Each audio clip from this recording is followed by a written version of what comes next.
Assalamualaikum warahmatullahi wabarakatuh.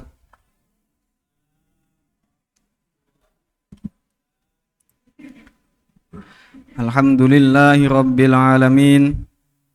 Wabihi nasta'in wa ala umurid dunya waddin. Wassalatu wassalamu ala ashrafil mursalin Sayyidina maulana Muhammadin wa ala alihi wa sahbihi ajma'in. Amma ba'd. Hadirin rahimakumullah.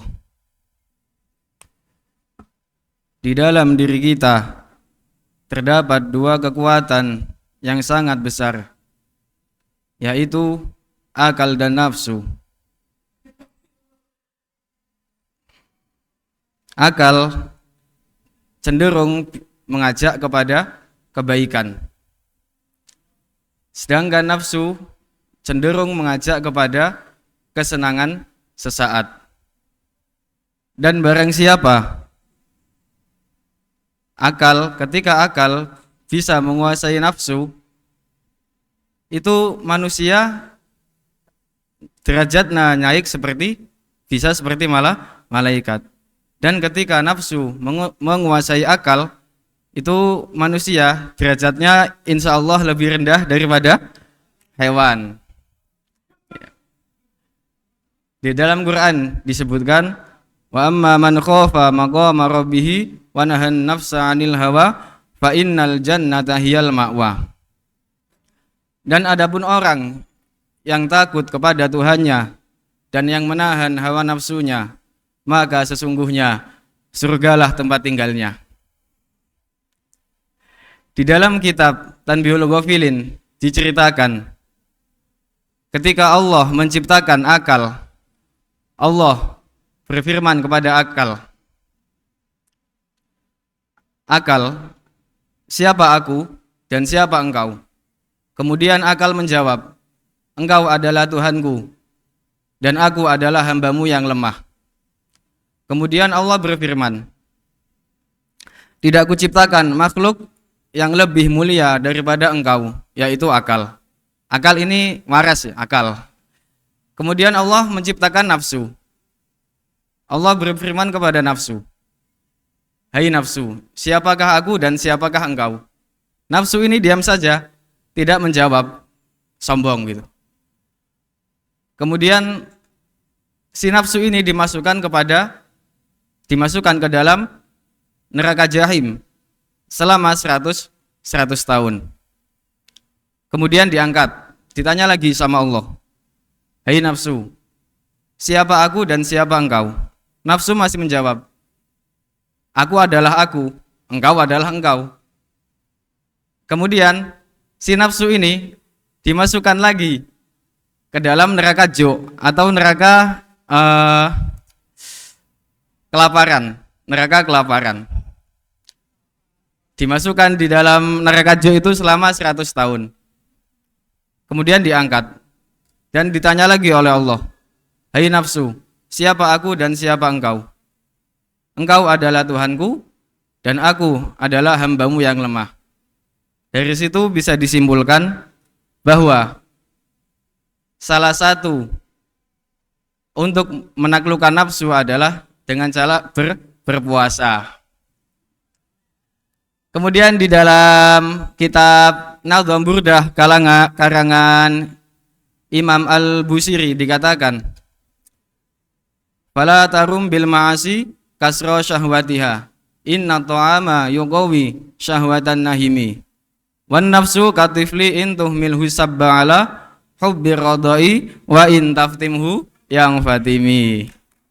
Yang artinya kurang lebih, ketika seseorang menuruti hawa nafsunya, itu jangan harap nafsunya itu habis.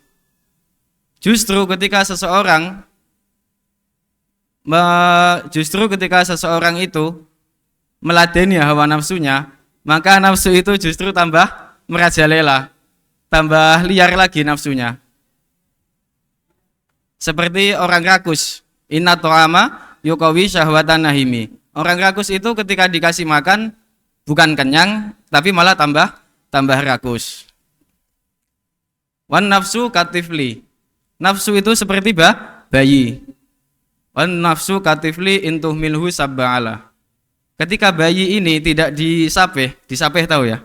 Disapeh itu ketika bayi 2 tahun itu berhenti menyusu kepada ibunya.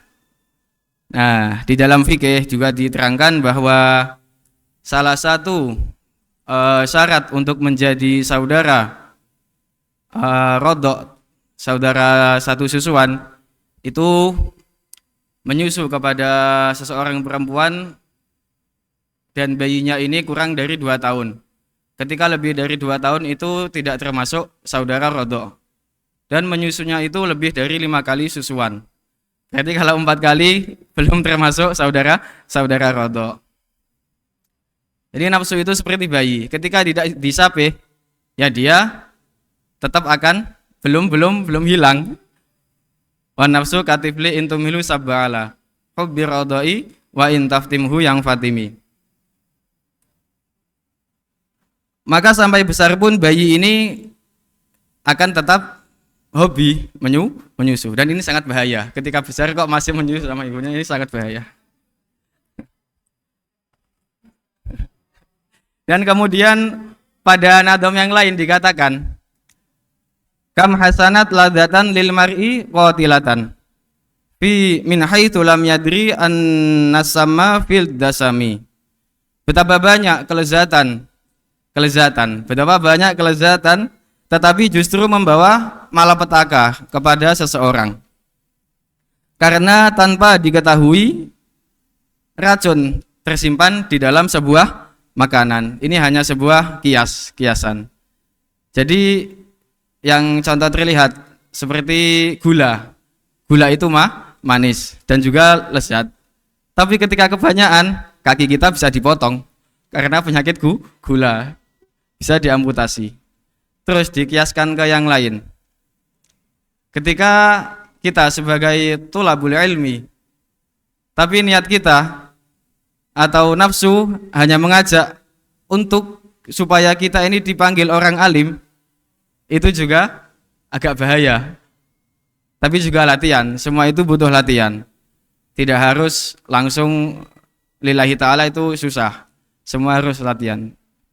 Sekelas Imam Ghazali itu bisa 100% lillahi ta'ala itu ketika beliau umur puluhan tahun. Kalau nggak salah 40 atau 50 tahun gitu.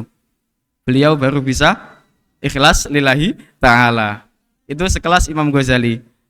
Kalau saya baru namanya doang, minta doanya aja, semoga cepat. Mungkin cukup sekian kultum dari saya. Wallahul muwaffiq ila aqwamit thoriq. Wassalamualaikum warahmatullahi wabarakatuh.